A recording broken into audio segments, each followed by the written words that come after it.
In the booth, we have the ultimate survival authority. Malou, Beyonce, pronounced like Skip to Malou, and superfan Gabe K. Should've brought duct tape. Hey everybody, we're back. I'm Malou, Beyonce, and yes, I was on Naked and Afraid, but today I'm one of your co-hosts for Oh Heck Nah, the Naked and Afraid podcast. And today we have my co-host, Gabe. Hey Gabe, how are you doing? You look so nice. I love that the fro is coming back. Thank you. I'm doing well. How are you doing? I'm doing great. I mean, we haven't done this for a while. We opted out of doing the regular 14 and 21 days because, I don't know, it feels a little hard for me to criticize or critique 14 and 21 dayers because they're just out there surviving. But now we have Global Showdown, which is a competition, and we talked about it, Gabe. We're going to go hard, right? I'm going to try as much as I can to criticize everyone. That's no right. more Mr. Nice Guy. He's coming for you. Be afraid. So we just want to do a quick intro. We want to tease Gabe, I saw that. And we just want to give a fair warning to all of the competitors that we're not going to take it easy. And to all the listeners, you got to turn in because you know what? We're experts. I'm sorry. We're experts. Gabe is the #1 super fan I've ever met. He outdoes us all. Yeah, you do, Gabe. I think there are a few more that are big super fans, but I'd like to think I'm in like the upper echelon, so to speak, of super fans of the show. He 100% is. And then you know me, I'm not going back on the show, but I've done my 14 and I think my 21-day attempt was very commendable because I had to make a tough decision, and that's what smart survivalists do. And, you know, I'm somewhat of a super fan myself. I'm going to jump right into it, Gabe. He has no idea where I'm about to go with this, but Rachel's back. Now, do you think me and Rachel are on the same lines? I mean, honestly, when I think about could I do a global showdown, which, by the way, this is last one standing, y'all. There is not going to be a last one standing. This is the competition series, right? Yes. I don't know if there's going to be an XL, but I know that there's not going to be a last one standing. This is it, right? Correct. Okay. Why do you look so surprised? Okay. Rachel. I love Rachel. Saw her on Yes. Naked and Afraid of Love. Loved her on that. I loved her bubbly personality. But when you think of Last One Standing and the competitions, you think of a more seasoned survivalist. Am I right or am I wrong? Yes, I think you are correct. Best of the best, you're kind of maybe going to see individuals who have done maybe 3 or more challenge, at least on the US side, to, you know, have the teams as strong as possible. Okay, so let's give her stats. We're not going to count Naked and Afraid of Love. I love the show. A lot of people don't, but that is not surviving. So we're cutting that out. So she did her first challenge with Naeem. And tell us what happened on that challenge, Gabe. She was in Argentina with Naeem and he left the challenge. And so she was by herself. So she managed to complete her Argentinian 21-day challenge after, you know, surviving Naked and Afraid of Love, because, you know, she survived that. For those who watched, you know she survived that after dealing with all those shenanigans. Kudos to her and her upbeat attitude. Right. Her attitude's great. I'm not talking about her body as in her form, but her body is amazing that she can go down that deep diving. That's what I'm talking about. The way that her body is conditioned to do that is not only amazing, just looking at her doing those free dive, it's just absolutely beautiful. And that is very commendable, girl. But then let's get to Castaways. She's a trooper. She has a bubbly attitude, which is very good when it comes to surviving. Is that good when it comes to competition, though? Because in Castaways, her bubbly attitude did not help her make it the full time, right? It made her last longer because she was in high spirits and a positive mental attitude, but unfortunately, her mental strength wasn't enough to keep her around. Right, and I don't know. I know this is coming out of left field. I know people are like, oh my gosh, she's coming out, you know, beating up Rachel right off the bat. But I'm just pointing out something that I think that has gotten lost in all the controversy over Team Texas. And we're going to get to that next. But I love Dan. Dan is one of my favorite survivalists. He's actually the reason why I ended up on the show. And I saw that little tiff that they had between, Dan and Rachel, and therefore, I'm going to call it now, they are not going to win this competition, not because they don't have the skills, but I just don't think she's a competitor in a sense of surviving. I think she should have done a XL before she went out and did this. I agree with that. And I just wanted to, just in case the audience didn't know, just say kind of why she left Castaways, if that's all right. Just bring that up, just in case. Her leg. Yes, go ahead. Yeah, sorry. Yeah, sorry. Because just in case anyone's confused, but basically there was a point where there was a boat and it was floating away and she was trying to get stuff from the boat. And she misjudged the depth of the water, and she jumped in and landed on her leg. And I believe she fractured her one of Tibula. the leg bones, and she also tibula, and she also tore her meniscus. And she stayed there for a week after that. I'm sure a lot of other people would have been like, "I'm out." Yeah, yeah. Give it to her. She's tough. She's one tough cookie. But like I said, I think people are going to find it's funny that I'm going right after her, right off the bat. And I'm sorry, I know I haven't done a 21, but I feel like if she can do Global Showdown, David's story, hello, I'm right here. I know I've only done a 14, but put me out on the Global Showdown. If she can do it, I can do it. Give me my shot. But let's move on to the controversy, which everybody probably wants to talk about, but they're not even talking about a lot of the other weird stuff going on. And let's talk about Jeff and Kara, because somehow Stephen Lee Hall Jr., who is kind of a big deal, but maybe not so much anymore, has inserted himself into this controversy, and it has been a wild ride. Break down the controversy in 2 sentences for me, Gabe. Steven is mad that Jeff is representing Texas because Jeff wasn't born in Texas. Jeff made one post saying, "What you gonna do about it?" essentially. And Steven has escalated the stakes and is very, very upset.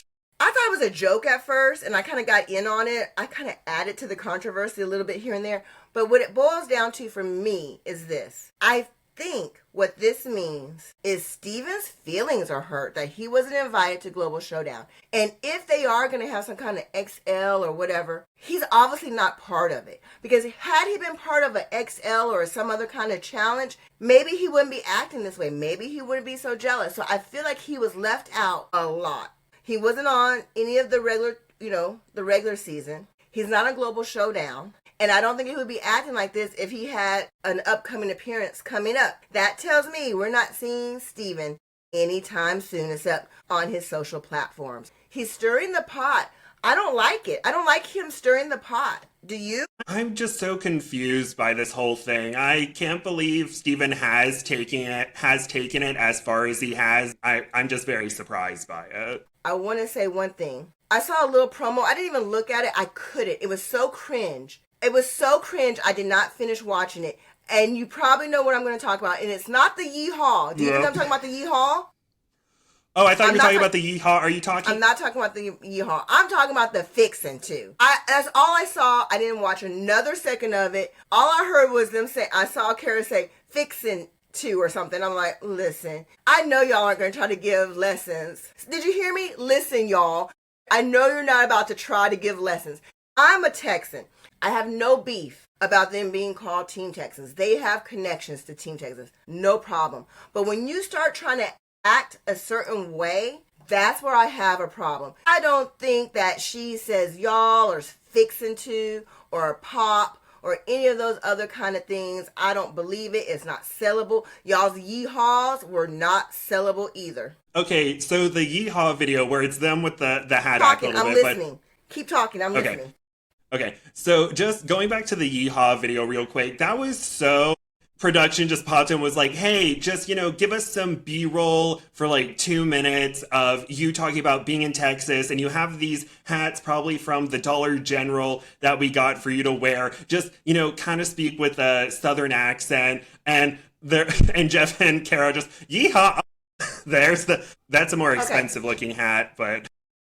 Let me tell you something. I am from Texas. This hat right here is my hat, and it is from Cavender's Boot City. I'm going to give y'all a lesson in Texas, on Texas stuff. let me tell you that Cavenders originated in my hometown of Pittsburgh, Texas. And so when I tell you that you don't have to be yeehawing it up or wearing some cheap fake hats to be a Texan, you don't have to do that. And I blame the producers. I blame them, and this is my hat, y'all. I love it. But I had to go get it when you were talking about the yeehaws. You don't have to say yeehaw to be a Texan. I'm sorry, producers and editors, but No, y'all did us Texans dirty. We don't talk like that all the time. God dang it. You know, we ain't fixing to say all this mean stuff all the god darn time. And I don't know, bless your heart, but Jesus, I don't even know, take the wheel. I'm just saying we don't talk like that half the god darn time. Yeah, I think this was just production's way of trying to divvy up the teams because they're like, okay, we have 8 Americans. How do we divvy everyone up? Dan and Rachel live in Hawaii, so they're Pacific. Matt and Gabrielle live, on the eastern part of the U.S. technically. Dan doesn't live in Hawaii. I don't. He moved. Or I thought Dan lived in Hawaii. He used to Where'd live he in move? Hawaii. Am I saying stuff I'm not supposed to be saying? Let's move on. I'm sorry. But yeah, this is mainly production. Yeah. Yeah, Dan definitely moved from Hawaii, I think. Because listen, this is the reason why I know that Dan moved from Hawaii. Because so many gay men wore black bands on their arms when he moved away. One of my friends who is gay, who lives in Hawaii, literally texted me and said, "Did you hear the news? Dan doesn't live in Hawaii anymore." So that's what I heard, at least. I don't know. I think that maybe he's been traveling a lot and maybe has a second home. But it doesn't matter. Do I care? You lived in Hawaii. See? Who cares? Let's move on. We have some international teams. And the first team we're going to talk about is Australia because it contains my favorite naked and afraid survivalist of all times. And I'm not going to lie. I can't go hard on her because I love her. That is Kai. She is amazing. Yay. I have nothing negative to say about either one of them. Do you? No. Not yet, but I might. I'm just saying because we're coming hard. And then we have Brazil. And we have Renee and Marina. Yay. Yes, I don't know anything about them. So I can't really criticize them too hard yet. But I think I'm falling in love with Renee. He's good looking. Am I allowed to say that? And his personality is very competitive, but also humble. What do you think about Renee and Marina? Well, luckily for me, I managed to watch season 1 of Naked and Afraid Brazil and Naked and Afraid Brazil XL, so I kind of have an idea of their personality. Unfortunately, is Renee as great as I think he is? I mean, I think if he is very he's very focused on the task at hand. And if he feels that you're not up to the same task as him, he's going to make sure you're on the same page as him. And if you are whining, if you are complaining, if you are not doing things right, he will let you know that you're doing things wrong. He's not like condescending, but he's just like, hey, I want you to be able to do this. I know you might not be in it right now, but you need to be in it. We got to go. We have to do it like this.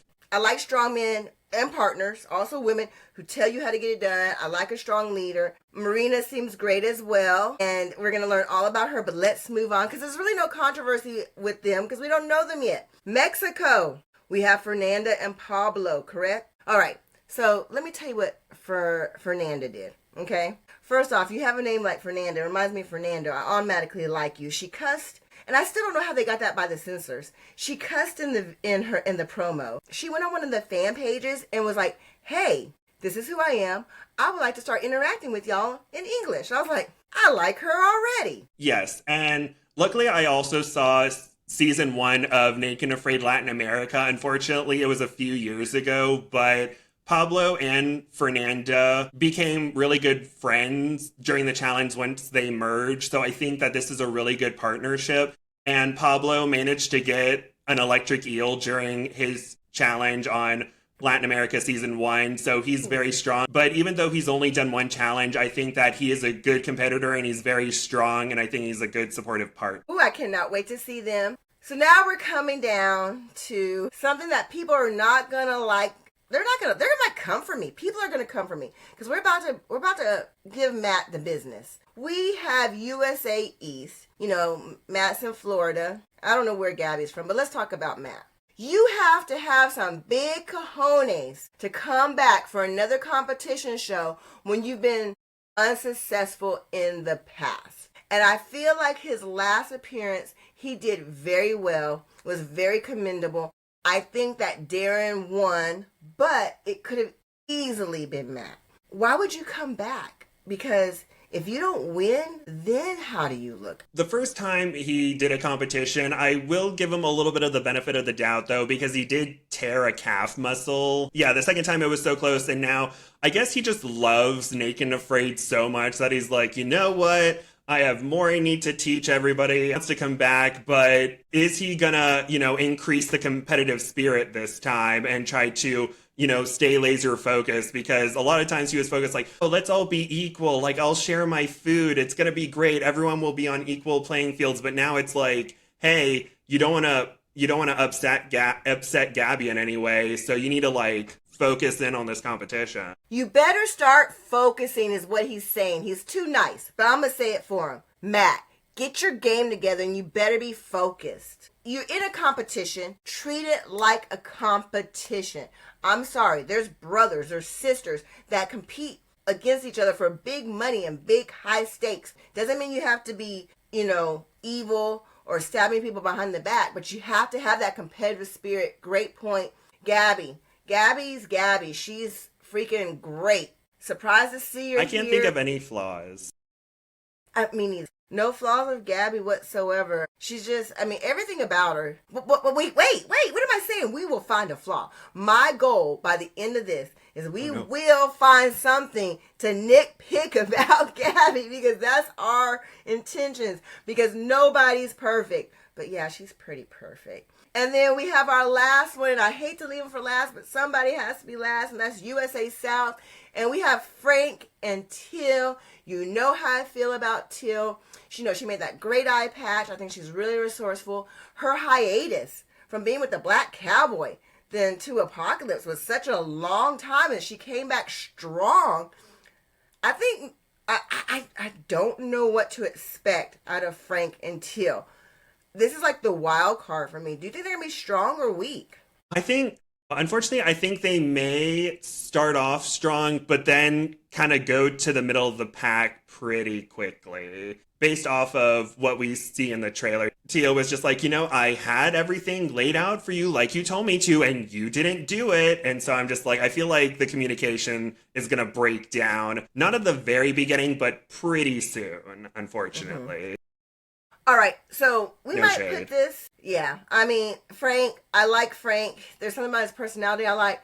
However, he reminds me kind of a Darren, maybe a silent sleeper that could come up. You know what I mean? Maybe he has a lot more skills, but he's just hiding behind a closed personality. That's all I'm going to say about that. Okay. So we're at the end of the podcast, and I'm probably going to sneak this part in the front, but I didn't want to get Gabe all fumbled in the beginning. Gabe, don't hold back on me. Tell me you have figured out who the last three are. Don't tell me who. But you did figure it out, correct? And tell me how you figured it out. I think I have a pretty good idea of who's going to be top three, if not 95% sure who will be top three of Global Showdown. How did you find that out? How did you figure it out? I was watching the special that they aired on May 10th, and I was looking at the trailers, and there's one shot where No, don't say anymore. Okay. We're going to have to make the listeners wait to find out. We're going to be doing the podcast every week.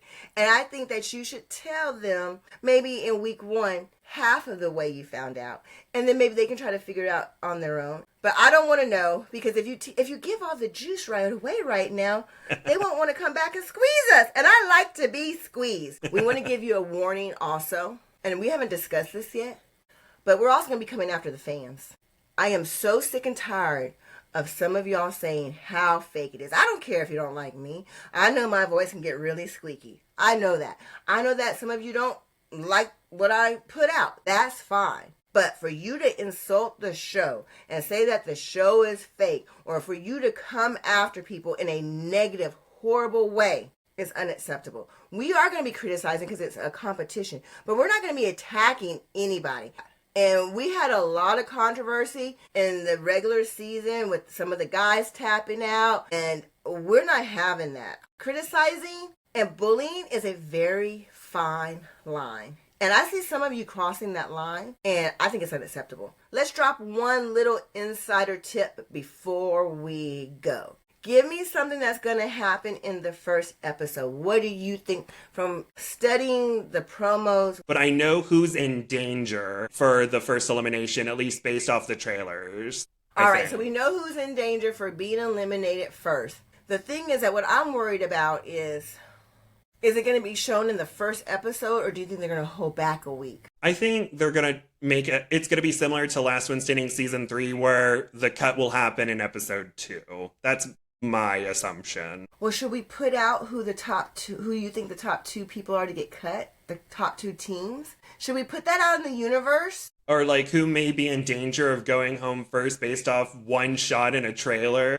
Yes, I think we should. What do you think? I think that lets people know that we're serious. We're serious business people. We are examining everything. And those editors and those producers, we don't know if you're dropping Easter eggs on purpose, but when you have people like us watching and some of these other super fans, you better watch what you put in the trailers. This is 100% from the trailers. Tell me who you think your top 2 are. So based off the trailer, a potential bottom 2 are Team Mexico and but like based off the trailer, Texas is like 3rd from the bottom, at least at that point. I don't want to make Stephen Lee Hall Jr.'s head big, but I truly thought that Jeff and Cara were in the bottom 2 as well. Not saying that they were going to go home first, but I thought they were in the bottom. So, I don't know. It's kind of like the louder you speak, the more you have to show. So, what I mean by that is, I think they're speaking a lot right now to make up for the fact that they went home early.